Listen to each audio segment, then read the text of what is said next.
Welcome to our channel. শুরু করছে আজকের সেশন। প্রথম প্রশ্ন রয়েছে, দেখো, সাতবাহন রাজবংশের প্রতিষ্ঠাতা কে? প্রথম কৃষ্ণ, প্রথম সাতকর্ণী, শিমুখ, বীর নরসিংহ।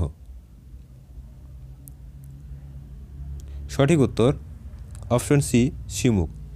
শিমুখ ছিলেন সাতবাহন বংশের প্রতিষ্ঠাতা। এবার আমরা সাতবাহন বংশ সম্পর্কে যে সমস্ত গুরুত্বপূর্ণ প্রশ্ন এখান থেকে এসে থাকে সেইগুলি একবার চটপট দেখে নেব। দেখো, 1 নম্বর পয়েন্ট, কুষাণ সাম্রাজ্যের পতনের পর কোন সাম্রাজ্য প্রতিষ্ঠা হয়েছিল? তো সঠিক উত্তর দেখো, সাতবাহন সাম্রাজ্য। কুষাণ সাম্রাজ্যের পর সাতবাহন সাম্রাজ্যের প্রতিষ্ঠা হয়েছিল। নেক্সট, সাতবাহন সাম্রাজ্যের প্রতিষ্ঠা কে করেছিলেন? একটু আগেই হলো যে কোশ্চেনটা, সাতবাহন সাম্রাজ্যের প্রতিষ্ঠাতা কে ছিলেন? শিমুখ। নেক্সট, সাতবাহন সাম্রাজ্যের শ্রেষ্ঠ রাজা কে ছিলেন? খুবই ইম্পর্ট্যান্ট একটি প্রশ্ন, প্রত্যেকে স্টার মার্ক দেবে। সাতবাহন বংশের শ্রেষ্ঠ রাজা ছিলেন গৌতমীপুত্র সাতকর্ণী। নেক্সট, গৌতমীপুত্রী সাতকর্ণী সাতবাহন বংশের 23তম সম্রাট ছিলেন। নাসিক প্রশস্তি থেকে সাতবাহন রাজার কীর্তি বর্ণিত রয়েছে। খুবই ইম্পর্ট্যান্ট একটি প্রশ্ন, যে কোন প্রশস্তিতে গৌতমীপুত্র সাতকর্ণীর কীর্তি বর্ণিত রয়েছে? তো সঠিক উত্তর নাসিক প্রশস্তিতে। নেক্সট, সাতবাহনদের আদি বাসস্থান কোথায় ছিল?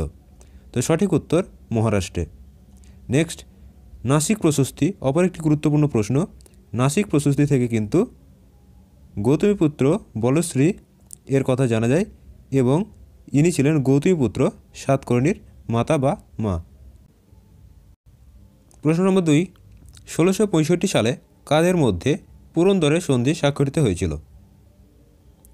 খুবই গুরুত্বপূর্ণ প্রশ্ন। সঠিক উত্তর অপশন বি, মুঘল ও শিবাজি।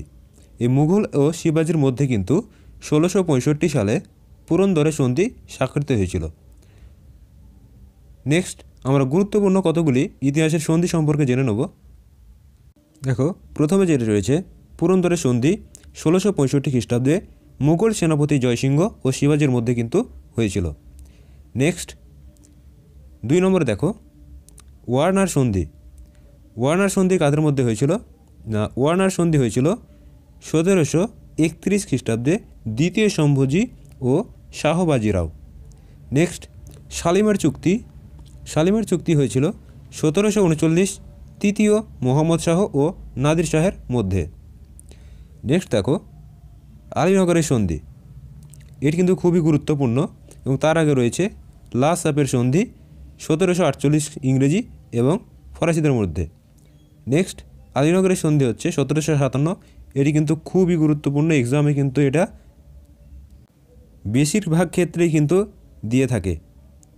নেক্সট, ঔরঙ্গাবাদের চুক্তি। ঔরঙ্গাবাদের চুক্তি 1763 মারাঠা ও নিজামের মধ্যে কিন্তু স্বাক্ষরিত হয়েছিল। তারপর দেখো, এলাহাবাদের প্রথম সন্ধি। খুবই গুরুত্বপূর্ণ একটি প্রশ্ন, অবশ্যই স্টার মার্ক দেবে। এলাহাবাদের প্রথম সন্ধি 1765 রবার্ট ক্লাইভ ও সুজাউদ্দৌলার মধ্যে কিন্তু স্বাক্ষরিত হয়েছিল। নেক্সট, এলাহাবাদের দ্বিতীয় সন্ধি। এটাও কিন্তু এক্সামে আসে। এলাহাবাদের দ্বিতীয় সন্ধি 1765 রবার্ট ক্লাইভ ও বাদশাহ দ্বিতীয় শাহ আলমের মধ্যে কিন্তু সংঘটিত হয়েছিল।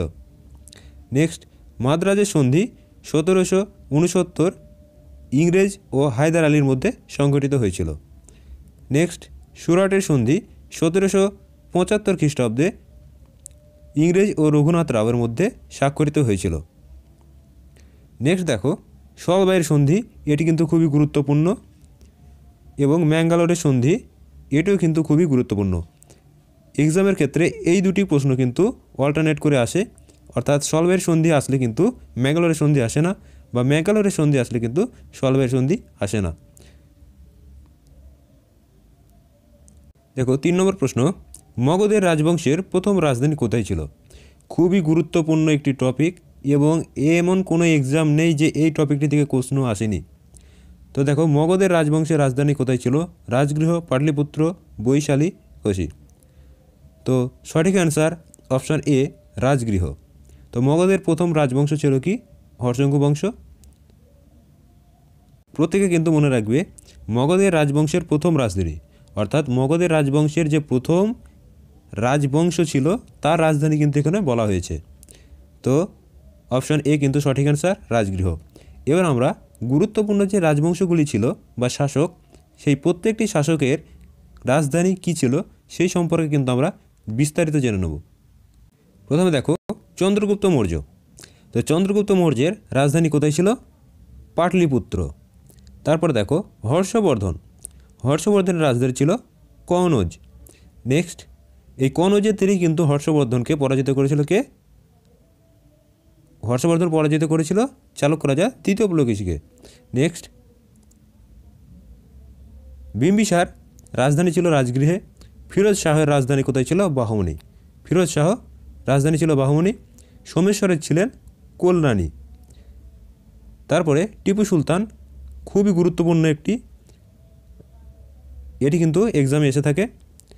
টিপু সুলতানের রাজধানী ছিল শ্রীরঙ্গপত্তনম এবং ধননন্দ রাজধানী ছিল পাটলিপুত্র। তারপর দেখো শিবাজি রায়গড় এবং শশাঙ্কের কর্ণসুবর্ণ। মুহাম্মদ বিন তুগলক দিল্লি, এখান থেকে এটি গুরুত্বপূর্ণ এসে থাকে। এই যে মুহাম্মদ বিন তুগলক, এর রাজধানী কিন্তু দিল্লি ছিল, কিন্তু ইনি রাজধানীকে কোথায় স্থানান্তর করেছিল? কিন্তু রাজধানী একবার স্থানান্তর করেছিল কোথায়? সেটা হচ্ছে দৌলতাবাদ বা দেবগিরি। তো এই প্রশ্নটি কিন্তু এক্সামে বিগত বছরগুলিতে কিন্তু এসেছে। তো তোমরা কিন্তু অবশ্যই মনে রাখবে যে মুহাম্মদ বিন তুগলক তার রাজধানী দিল্লি থেকে দৌলতাবাদ বা দেবগিরিতে স্থানান্তরিত করেছিল, কিন্তু পুনরায় কিন্তু আবার দিল্লিতে ফিরিয়ে এনেছিল। এটাও কিন্তু তোমরা মনে রাখবে। নেক্সট দেখো শিশুনাগ। শিশুনাগ বংশের রাজধানী ছিল বৈশালী। নেক্সট পল্লব। পল্লবদের ছিল হচ্ছে কাঞ্চিপুরম। তারপরে দেখো প্রথম প্রবর সেন পুরীক। বিক্রমাদিত্য, খুবই ইম্পর্টেন্ট একটি প্রশ্ন যে বিক্রমাদিত্যের রাজধানী কোথায় ছিল? দেখো উজ্জয়িনী। আকবর, এটিও গুরুত্বপূর্ণ, প্রত্যেকে স্টার মার্ক দেবে। অজাতশত্রু রাজগৃহ। সিরাজদৌলা মুর্শিদাবাদ রাজধানী ছিল। পাল বংশের রাজধানী ছিল এটি বিহার। গৌড়, যেটা বর্তমান মালদা, সেটা বিহারের অন্তর্ভুক্ত ছিল। মূলত পালদের মানে টোটাল যে রাজধানীটা ছিল, মূল ভূখণ্ড কিন্তু বিহার। নেক্সট দেখো যশোবর্মন মান্দাসর। কনিষ্ক পেশোয়ার বা পুরুষপুর, এটিও কিন্তু তোমরা প্রত্যেকে স্টার মার্ক দেবে। কনিষ্কের রাজধানী পেশোয়ার বা পুরুষপুর, এটি কিন্তু এক্সামে মাঝে মধ্যেই দিয়ে থাকে। নেক্সট অশোকের পাটলিপুত্র, সমুদ্রগুপ্তর পাটলিপুত্র। নেক্সট লক্ষণ সেন, এটিও কিন্তু এক্সামে আসে। লক্ষণ সেন এর রাজধানী কোথায় ছিল? লক্ষ্ণাবতী বা লক্ষ্ণৌতি। এক্সামে কিন্তু তোমরা দুটোর মধ্যে যেটি থাকবে সেটি কিন্তু অ্যান্সার করবে। নেক্সট দ্বিতীয় পুলকেশী বাদামি। দ্বিতীয় পুলকেশীর রাজধানী ছিল বাদামি। এখান থেকে আরেকটি প্রশ্ন আছে, দ্বিতীয় পুলকেশী কোন বংশের রাজা ছিলেন? চালুক্য। তো চালুক্যদের রাজধানী কোথায় ছিল? তো বাতাপি বা বাদামি, যেটি অ্যান্সার থাকবে সেটি তোমরা অ্যান্সার করবে। তো চালুক্যদের রাজধানী ছিল বাতাপি বা বাদামি এবং প্রথম পরাত্মক তার রাজধানী ছিল তাঞ্জোর। তো এই গেল গুরুত্বপূর্ণ রাজা এবং তার যে রাজধানী ছিল। নেক্সট দেখো ষোড়শ শতাব্দীর মাঝামাঝি ভারতে কারা প্রথম ছাপাখানা নিয়ে এসে? ভিভিআই প্রশ্ন। দেখো আরব পাণ্ডুলিপি লেখক, ফরাসি ব্যবসায়ী, পর্তুগিজ মিশনারিরা, ডাচ কাপড় ব্যবসায়ীরা। খুবই গুরুত্বপূর্ণ একটি প্রশ্ন। তো দেখো ষোড়শ শতাব্দীর মাঝামাঝিতে ভারতে প্রথমবার যারা ছাপাখানা এসেছে তারা কে? পর্তুগিজরা। তো অপশন সি হবে সঠিক অ্যান্সার। তো পর্তুগিজ মিশনারি কিন্তু প্রথম ছাপাখানা নিয়ে এসেছিল। চলে যাব নেক্সট প্রশ্নে। 5 দাগের প্রশ্ন, গান্ধার শিল্পকলা নিম্নলিখিত দুটি শিল্পকর্মের সংমিশ্রণ। তো কোন শিল্পের সংমিশ্রণ ছিল? ভারতীয় এবং ফরাসি শিল্প, ভারতীয় এবং গ্রিক শিল্প, ভারতীয় এবং রোমান শিল্প, ভারতীয় এবং আফগান শিল্প। খুবই গুরুত্বপূর্ণ একটি প্রশ্ন, অবশ্যই স্টার মার্ক দেবে। তো গান্ধার যে শিল্পকলা, গান্ধার শিল্পকলায় যে দুটি ঋতু ছিল, অপশান বি হবে সঠিক অ্যান্সার, ভারতীয় এবং গ্রিক শিল্প। এই দুটি শিল্পের সংমিশ্রণে গান্ধার শিল্পকলা কিন্তু বিকাশ লাভ করেছিল। চলে যাব নেক্সট প্রশ্নে। 6 দাগের প্রশ্ন, নিম্নলিখিত সুলতানদের মধ্যে কে কুতুব মিনারের পঞ্চম তল নির্মাণ করেছিলেন? খুবই গুরুত্বপূর্ণ প্রশ্ন এবং এখান থেকে একটি প্রশ্ন এক্সামে থাকে। তো দেখো পঞ্চম তলটি নির্মাণ করেছিলেন, সঠিক উত্তর অপশন ডি ফিরোজ শাহ তুগলক। এর পিছনে একটি ইতিহাস আছে। তো কুতুব মিনার সম্পর্কে আমরা বিস্তারিত একটু জেনে নেব। দেখো দিল্লি সালতানাতের প্রথম শাসক কুতুবউদ্দিন। কুতুবউদ্দিন আইবকের আদেশে 1193 খ্রিস্টাব্দে কুতুব মিনারের নির্মাণ কার্য শুরু হয়। নেক্সট দেখো, কুতুবউদ্দিন বখতিয়ার কাকির স্মৃতির উদ্দেশ্যে খুবই গুরুত্বপূর্ণ একটি লাইন, যে কুতুবউদ্দিন যে আইবক এই কুতুব মিনারের যে নির্মাণ করেছিলেন কার স্মৃতির উদ্দেশ্যে? তো কার স্মৃতির উদ্দেশ্যে? কুতুবউদ্দিন বখতিয়ার কাকির স্মৃতির উদ্দেশ্যে কিন্তু এই মিনারটি নির্মাণ হয়েছিল। এক্সামে কিন্তু এই প্রশ্নটি এসে থাকে, তোমরা কিন্তু প্রত্যেকে এটি মনে রাখবে। নেক্সট, কুতুবউদ্দিনের মৃত্যুর পর মিনারের বাকি কাজ ইলতুৎমিশ সম্পন্ন করেন। অপর একটি গুরুত্বপূর্ণ প্রশ্ন, যে কুতুবউদ্দিনের মৃত্যুর পর মিনারের যে পূর্ণাঙ্গ কাজ সেটি কে সম্পন্ন করে? ইলতুৎমিশ। নেক্সট দেখো, বজ্রাঘাতে কুতুব মিনারের উপরের অংশ ভেঙে গেলে, মানে এই যে উপরের যে অংশটা দেখতে পাচ্ছ তোমরা এই ছবিতে, এই যে উপরের অংশ দুটো দেখবে নিচের সাথে কিন্তু মিল নেই, একটু আলাদা রং রয়েছে। তো এটি কিন্তু বজ্রাঘাতে ভেঙে যায়। তো এই তলটি নির্মাণ করেছিলেন কে? দেখো, উপরের অংশ ভেঙে গেলে তার সংস্করণ করেন ফিরোজ শাহ তুগলক। আজকের প্রশ্ন ছিল যে পঞ্চম তলটি নির্মাণ কে করেন? তো তোমরা কিন্তু খুব সুন্দরভাবে বুঝে গেছো যে কুতুব মিনারের প্রথম কার্য শুরু করেছিল কুতুবউদ্দিন আইবক, শেষ করে ইলতুৎমিশ, এবং বজ্রাঘাতে পঞ্চম তলটি ভেঙে যায়, সেটি পুনর্নির্মাণ করেছিলেন কে? ফিরোজ শাহ তুগলক। এবার দেখো, কুতুব মিনার 5 তলা বিশিষ্ট মিনার, মোট কয়টি তলা রয়েছে? 5টি। নেক্সট, লাল বেলেপাথরে নির্মিত 379টি সিঁড়িযুক্ত এই মিনারের উচ্চতা 73 মিটার বা 240 ফিট। তো এই গেল কুতুব মিনারের কথা। চলে যাব নেক্সট প্রশ্নে। 7 দাগের প্রশ্ন, চাহালগানিদের ক্ষমতা কে খর্ব করেছিলেন? দেখো, এই যে চাহালগানি, এই চাহালগানি কথার অর্থ হচ্ছে 40 চক্র, অর্থাৎ দিল্লি সুলতানিতে প্রথম যে বংশটি ছিল দাস বংশ, সেই দাস বংশের ক্ষেত্রে কিন্তু এটি গুরুত্বপূর্ণ সংগঠন। তো এই ক্ষমতা কে খর্ব করেছিলেন? তো এই ক্ষমতার যে প্রধান নেতা ছিলেন গিয়াসউদ্দিন বলবন, তিনি কিন্তু এই ক্ষমতা খর্ব করেছিলেন। এর পিছনে ঘটনাটি হলো যে গিয়াসউদ্দিন বলবন ছিল কিন্তু এই চক্রের নেতা, এবং তিনি যখন ক্ষমতা হস্তগত করেছিলেন তখন এই চক্রের অন্য কোনো সদস্য যাতে তার ক্ষমতার বিরোধী হতে না পারে তার জন্য কিন্তু এটি তিনি ভেঙে ফেলেছিলেন। নেক্সট, বাংলার প্রথম স্বাধীন রাজা কে ছিলেন? বাংলার প্রথম স্বাধীন রাজা কে ছিলেন? শশাঙ্ক, গোপাল, মহাসেনগুপ্ত, হর্ষবর্ধন। প্রশ্নটিকে অবশ্যই স্টার মার্ক দেবে। সঠিক উত্তর অপশন এ, শশাঙ্ক। বাংলার প্রথম স্বাধীন রাজা ছিলেন শশাঙ্ক, এবং সার্বভৌম নরপতিও কিন্তু এনাকে বলা হয়। এখান থেকে একটি গুরুত্বপূর্ণ প্রশ্ন আছে যে কোন শাসকের আমলে, বাংলার কোন শাসকের আমলে মাৎসান্যায় যুগ অর্থাৎ অরাজকতার যুগ নামে পরিচিত? তো অবশ্যই কিন্তু শশাঙ্ক তোমরা অ্যান্সার করবে। চলে যাব নেক্সট প্রশ্নে। নেক্সট 9 দাগের প্রশ্ন, পতনশীল বস্তুর ক্ষেত্রে গ্যালিলিও সূত্রের অপর নাম কি? তো গ্যালিলিওর যে পরীক্ষাটি ছিল গিনি ও পালকের পরীক্ষা, তো সেটি অবশ্যই বস্তু ধর্মকেন্দ্রিক হবে। তো নিউটনের সূত্রের সঙ্গে আমরা যদি তুলনা করি তাহলে অপশন বি হবে সঠিক অ্যান্সার। অর্থাৎ নিউটনের প্রথম সূত্র কী ছিল? যে অবাধে পতনশীল বস্তুর কি যদি ছেড়ে দেওয়া হয় তাহলে সে কি সচল বস্তু চিরকাল একইভাবে একই গতিতে সচল থাকবে, এবং জড়বস্তু কী হবে? একইভাবে কিন্তু অবস্থান করবে। এবং গ্যালিলিওর যে পরীক্ষাটি ছিল অবাধে পতনশীল বস্তু যদি অভিকর্ষের টানের ক্ষেত্রে রাখা হয় তাহলে কি দুটোই বস্তুই ওজন বেশি বা কম যাই হোক না কেন একই সঙ্গে কিন্তু অভিকর্ষের টানের ক্ষেত্রে মাটিতে পড়বে। অর্থাৎ অভিকর্ষের টানটা কি প্রত্যেক বস্তু ক্ষেত্রেই কিন্তু সমানভাবে প্রযুক্ত হয়। তো অপশন বি হবে সঠিক অ্যান্সার। বস্তুত এখানে গ্যালিলিওর যে সূত্র সেটিকে নিউটনের সূত্রের সঙ্গে তুলনা করা হয়েছে। চলে যাব নেক্সট প্রশ্নে। 10 দাগের প্রশ্ন, একটি বস্তুর ভর 60 কেজি হলে চাঁদে তার ওজন কত হবে? খুবই গুরুত্বপূর্ণ একটি প্রশ্ন। দেখো, একটি বস্তুর ভর যদি 6 কেজি হয় তাহলে চাঁদে তার ওজন কত হবে? আমরা কি জানি পৃথিবীতে যেটা থাকে চাঁদের সেটার 6 গুণ হয়, অর্থাৎ হালকা হয়ে যায়।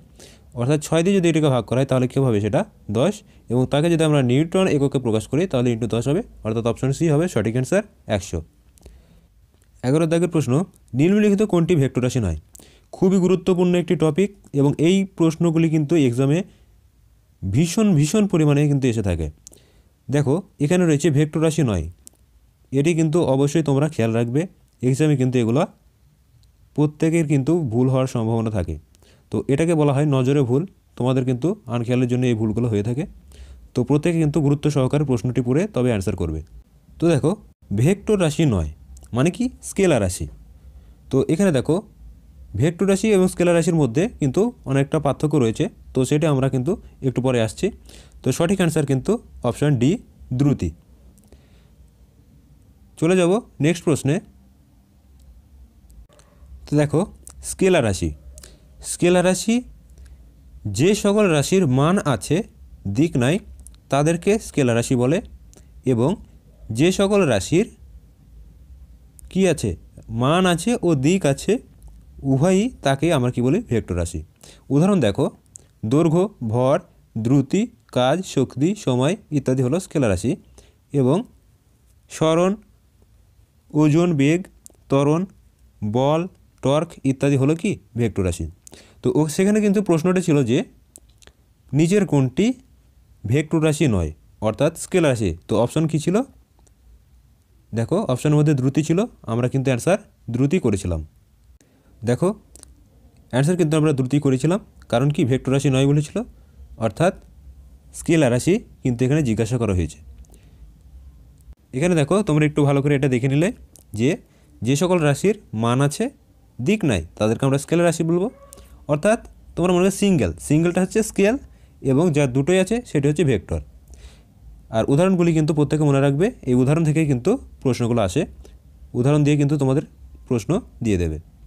তো এই টপিকটি কিন্তু ভালো করে রেডি করবে, প্রশ্ন কিন্তু এখান থেকে আসে 100% কিন্তু গ্যারান্টি তোমরা রেখে রাখতে পারো। 12 দাগের প্রশ্ন, একটি পেন্ডুলামের একটি সম্পূর্ণ কম্পন পূর্ণ করতে যে সময় লাগে তাকে আমরা কি বলি? সর্বাধিক দ্রুতি, গড় দ্রুতি, পর্যায়কাল, সময়কাল। সঠিক উত্তর অপশন সি, পর্যায়কাল। দেখো পর্যায়কালটা কী জিনিস, ধরো এটা হচ্ছে একটা ঘড়ি, এবং এই ঘড়ির যে পেন্ডুলামটা থাকে, এই যে পেন্ডুলামটা থাকে এটা যে এইখান থেকে এই বরাবর যায় এবং এই বরাবর আসে, এই যে টোটাল যাত্রাটা সে করে এটাই কিন্তু হচ্ছে তার পর্যায়কাল।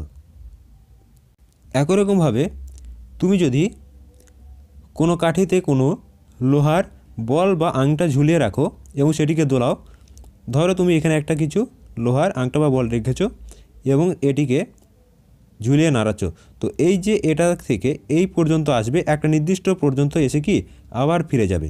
তো এইদিকে এই যে সময়টা এর অতিবাহিত হয় সেটাকে কি আমরা বলি পর্যায়কাল। দেখো গুরুত্বপূর্ণ একটি প্রশ্ন, অবশ্যই স্টার মার্ক দেবে, এবং এই ধরনের প্রশ্ন কিন্তু এক্সামে 100% থাকে। দেখো জলের ট্যাঙ্কের উপর থেকে দেখলে অগভীর মনে হওয়ার কারণ কি? ঠিক অপর একটি প্রশ্নও আসে যে কোনো একটি কাঁচের বাটখারা যেরকম বলা হয় ঠিক ওই রকমই একটা বইয়ের ওপর রাখা হলো এবং কাঁচদণ্ডের ভিতর দিয়ে দেখা গেল যে বইয়ের যে লেখাটা সেটি কি উপর প্যানে উঠে এসেছে, অর্থাৎ উপরের দিকে কিছুটা উঠে এসেছে। তো এটিকে তোমরা কি বলবে? তো সঠিক উত্তর কিন্তু প্রতিসরণ। ঠিক একই রকমভাবে জলের ট্যাঙ্কের উপরে থেকে দেখলে অগভীর মনে হয় কারণ এটি কিন্তু প্রতিসরণ। এখান থেকে আরও একটি প্রশ্ন এসে থাকে যে আলোর আভ্যন্তরীণ পূর্ণ প্রতিফলন এটি কি বলতো? এর একটি প্রাকৃতিক উদাহরণ হচ্ছে মরুভূমির মরীচিকা, এবং গ্রীষ্মকালে তুমি যখন রাস্তা দিয়ে দেখবে যে দূরবর্তী কোনো স্থানে দূর থেকে মনে হবে যে জল রয়েছে, কিন্তু তুমি কাছে গিয়ে দেখবে যে সেখানে জল নেই। ঠিক মরুভূমিতেও কিন্তু এমন ঘটনাটি ঘটে। তো এটিকে বলা হয় আলোর আভ্যন্তরীণ পূর্ণ প্রতিফলন। এক্সামে কিন্তু এই প্রশ্নটি এসে থাকে। চলে যাব নেক্সট প্রশ্নে।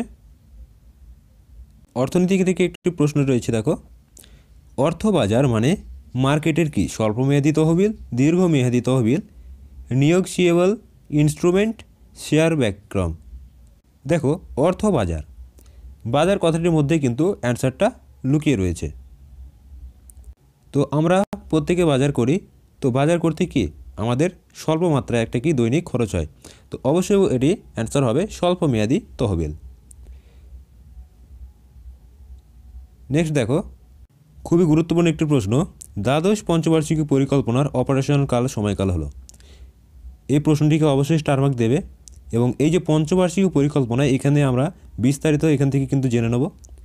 তো দেখো, দ্বাদশ পঞ্চবার্ষিকী পরিকল্পনা অপারেশনের সময়কাল হলো, মানে এই যে দ্বাদশ পঞ্চবার্ষিকী পরিকল্পনা হয়েছিল সেটা কত সাল পর্যন্ত হয়েছিল। তো তোমরা যদি 5 বছর করে গ্যাপ দিতে থাকো তাহলে কিন্তু তোমরা অবশ্যই পেয়ে যাবে, যেহেতু 5 ইয়ার আর অর্থাৎ 5 বছরের জন্য যে পরিকল্পনা সেটাই কি পঞ্চবার্ষিকী পরিকল্পনা। তো দ্বাদশতম যে পঞ্চবার্ষিকী পরিকল্পনা ছিল সেটি হবে অপশন বি, সঠিক অ্যান্সার 2012 থেকে 17। খুবই গুরুত্বপূর্ণ কথা এটাই যে এই প্রশ্নটি কিন্তু গত এসএসসি জিডি কনস্টেবল কিন্তু এসেছিল, যে দ্বাদশতম পঞ্চবার্ষিকী পরিকল্পনার সময়কাল কত ছিল। তো পঞ্চবার্ষিকী পরিকল্পনা থেকে যে সমস্ত প্রশ্নগুলি এক্সামে আসে সেটা আমরা এক ঝলক দেখে নেব। প্রথমে দেখো, পঞ্চবার্ষিকী পরিকল্পনা কবে গঠিত হয়। তো পঞ্চবার্ষিকী পরিকল্পনা যে গঠিত হয়েছিল সেটি হচ্ছে 1950। এটি কিন্তু ডাব্লিউবি কনস্টেবল প্রিলি 2021 সালের এক্সামে কিন্তু এটি এসেছিল। খুবই গুরুত্বপূর্ণ এবং ডাব্লিউবিপির একটি পছন্দের টপিক কিন্তু এটিকে বলা চলে। নেক্সট দেখো, পরিকল্পনা কমিশনের সভাপতি, মোস্ট ইম্পর্ট্যান্ট একটি প্রশ্ন, যে সভাপতি কে ছিলেন, জওহরলাল নেহরু। নেক্সট দেখো, পরিকল্পনা কমিটির ধারণাটি কোন দেশ থেকে নেওয়া এসেছিল, এটা হবে রাশিয়া। এবং দেখো, এই যে কমিটি ভারতে প্রথম কোন ব্যক্তি এনেছিল, দেখো এম বিশ্বেশ্বরাইয়া, ইনি কিন্তু এই পরিকল্পনাটি এনেছিলেন এবং কোন দেশ থেকে, রাশিয়া। নেক্সট দেখো, পরিকল্পনা মিশনে বর্তমানে কী নামে পরিচিত। তো দেখো, আমাদের মাননীয় নরেন্দ্র মোদী আসার পর কিন্তু 2015 সাল থেকে এর নাম হয়েছে কি, নীতি আয়োগ। তোমরা কমেন্টে অবশ্যই লিখবে যে নীতি আয়োগের বর্তমান চেয়ারপারসন কে রয়েছেন। নেক্সট দেখো, ভারতের পরিকল্পনা কমিশনের মূলত এককটি কী। তো এটি হলো কিন্তু উপদেষ্টামূলক সংস্থা। অর্থনীতির ক্ষেত্রে কিন্তু এই প্রশ্নটি আসে। তো নেক্সট দেখো, ভারতের পঞ্চবার্ষিকী পরিকল্পনা মডেল নেওয়া হয়েছিল কোন দেশ থেকে। একটু আগে বললাম যে রাশিয়া থেকে কিন্তু এটি নেওয়া হয়েছিল। খুবই গুরুত্বপূর্ণ একটি টপিক, আরও বিস্তারিত আমরা দেখে নেব। দেখো, প্রথম পঞ্চবার্ষিকী পরিকল্পনা কত খ্রিস্টাব্দে শুরু হয়েছিল, অপর একটি ইম্পর্ট্যান্ট প্রশ্ন। এটি কিন্তু এক্সামে বিগত বছরগুলিতে এসেছে, বিগত বছরগুলিতে কিন্তু এই প্রশ্নটি এসেছে। তো প্রথম পঞ্চবার্ষিকী পরিকল্পনা হয়েছিল 1951 এবং প্রথম পঞ্চবার্ষিকী পরিকল্পনায় কোন বিষয়ে বেশি গুরুত্ব দেওয়া হয়েছিল, মোস্ট ইম্পর্ট্যান্ট একটি প্রশ্ন। তো এটি হবে কৃষি এবং দ্বিতীয়টি হচ্ছিল শিল্প, শিল্প বলতে ভারী শিল্প কিন্তু। নেক্সট দেখো, কত সালে প্রথম ভারতের পঞ্চবার্ষিকী প্ল্যান কমিশন গঠিত হয়েছিল। তো 1951 সালেই কিন্তু এর পঞ্চবার্ষিকী পরিকল্পনার কমিশনটি গঠিত হয়েছিল। নেক্সট দেখো, দ্বিতীয় পঞ্চবার্ষিকী পরিকল্পনার লক্ষ্য কী ছিল, এই দেখো দিয়ে দিয়েছে শিল্পায়ন। খুবই গুরুত্বপূর্ণ একটি প্রশ্ন। দ্বিতীয় পঞ্চবার্ষিকী পরিকল্পনায় এই পরীক্ষায় কিন্তু এই প্রশ্নটি আসার সম্ভাবনা এবার রয়েছে। দ্বিতীয় পঞ্চবার্ষিকী পরিকল্পনা এটি হয়েছিল পিসি মহলানবিশ, অর্থাৎ প্রশান্ত চন্দ্র মহলানবিশ এই মডেলের উপর ভিত্তি করে।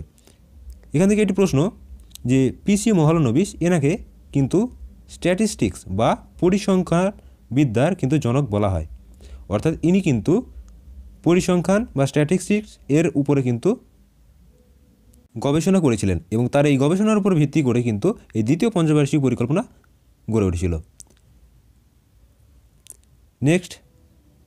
নেক্সট দেখো, আকবর কাকে মিয়া উপাধি দিয়েছিলেন, রাজা টোডরমল, প্রথম মানসিং, বীরবল, তানসেন। সঠিক উত্তর অপশন ডি, তানসেন। তানসেনকে কিন্তু আকবর মিয়া উপাধি দিয়েছিলেন। লাস্ট 2020 সালে যে রিক্রুটমেন্টের ডাব্লিউপি কনস্টেবল মেন এক্সাম হয়েছিল সেখানে কিন্তু এই যে টোডরমল এটি কিন্তু এসেছিল, যে টোডরমল কোন বিষয় সম্পর্কে জড়িত ছিল। তো অবশ্যই কিন্তু অর্থমন্ত্রী বা অর্থ মন্ত্রকের সঙ্গে কিন্তু জড়িত ছিল।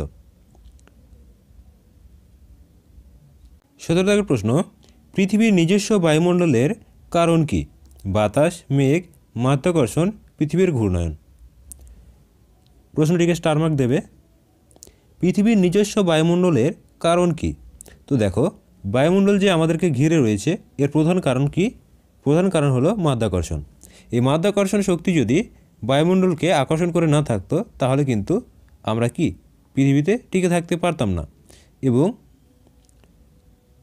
পৃথিবীর অভিকর্ষজ টানের ফলেই কিন্তু আমরা পৃথিবীর সঙ্গে লেগে রয়েছি। নেক্সট দেখো টুইরিয়াল জলবিদ্যুৎ প্রকল্প কোন রাজ্যে অবস্থিত? খুবই গুরুত্বপূর্ণ প্রশ্ন, এবং এই টপিক থেকে কিন্তু প্রশ্ন আসে। এই টপিক থেকে কিন্তু প্রশ্ন অবশ্যই আসে। সঠিক উত্তর অপশন বি, মিজোরাম। টুইরিয়াল জলবিদ্যুৎ প্রকল্পটি কিন্তু মিজোরামে অবস্থিত। এবার আমরা গুরুত্বপূর্ণ জলবিদ্যুৎ যে প্রকল্প বা কেন্দ্রগুলি রয়েছে সেই সম্পর্কে এক ঝলকে দেখে নেব। দেখো, যমুনা জলবিদ্যুৎ প্রকল্প কোথায় রয়েছে? উত্তরপ্রদেশ। তারপরে বাইরা, এটা হচ্ছে সিউল জলবিদ্যুৎ কেন্দ্র, এটি রয়েছে হিমাচল প্রদেশ রাজ্যে। নেক্সট, রংটং জলবিদ্যুৎ কেন্দ্র, হিমাচল প্রদেশ। ন্যাফতা ঝাঁকরি জলবিদ্যুৎ কেন্দ্র, হিমাচল প্রদেশ। হীরাকুদ, এটি কিন্তু অবশ্যই স্টার মার্ক দেবে, উড়িষ্যা।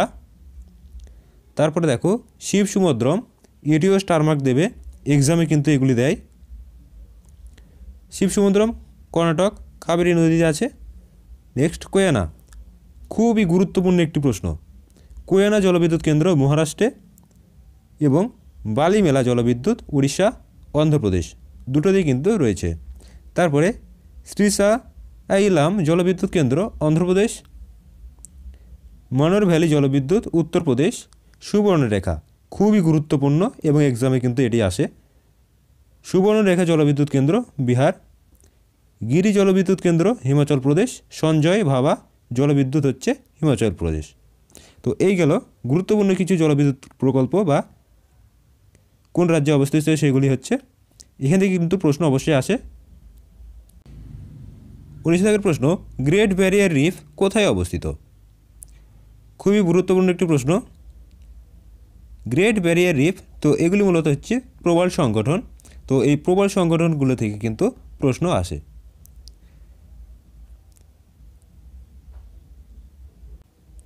সঠিক উত্তর অপশন এ, প্রশান্ত মহাসাগর। এই প্রশান্ত মহাসাগরে কিন্তু গ্রেট ব্যারিয়ার রিফ অবস্থিত।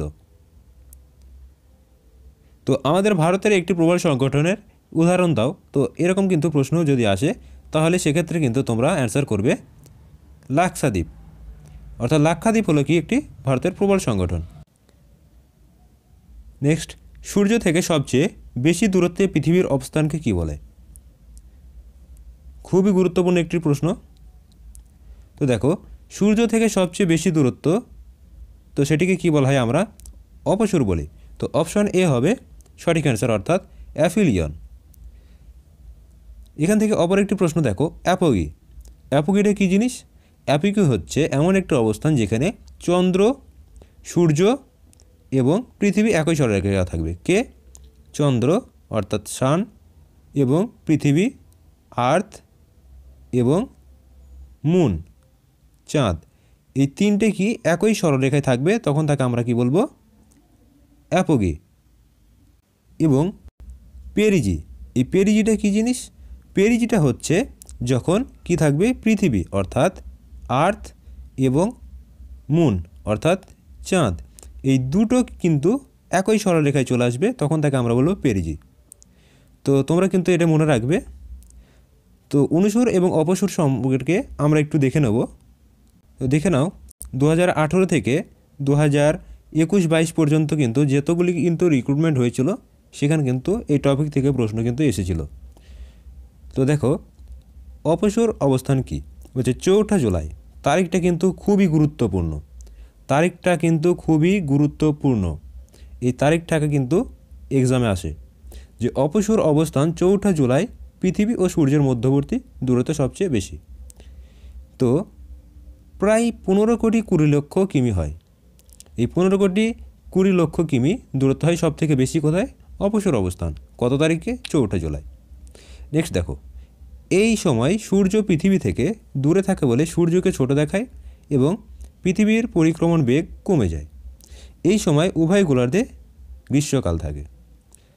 তো দেখো কোশ্চেনটাতে যদি একটু ডিপ হয় তখন কি হবে, দেখো বলছে যে অপসর অবস্থানে না অনুসর অবস্থানে, ঠিক আছে, অপশন দেওয়া থাকলো যে কোন অবস্থানে সূর্যে থেকে যে পৃথিবীর দূরত্ব সেটি 15 কোটি 20 লক্ষ কিমি হয়, অথবা উত্তর গোলার্ধে গ্রীষ্মকাল থাকে। যে নিচের কোন অবস্থানে পৃথিবীর উত্তর গোলার্ধে গ্রীষ্মকাল থাকে, তো অবশ্যই কিন্তু সেটা অপসর অবস্থান অ্যান্সার হবে। নেক্সট দেখো 19 তারিখটা কিন্তু খুবই গুরুত্বপূর্ণ।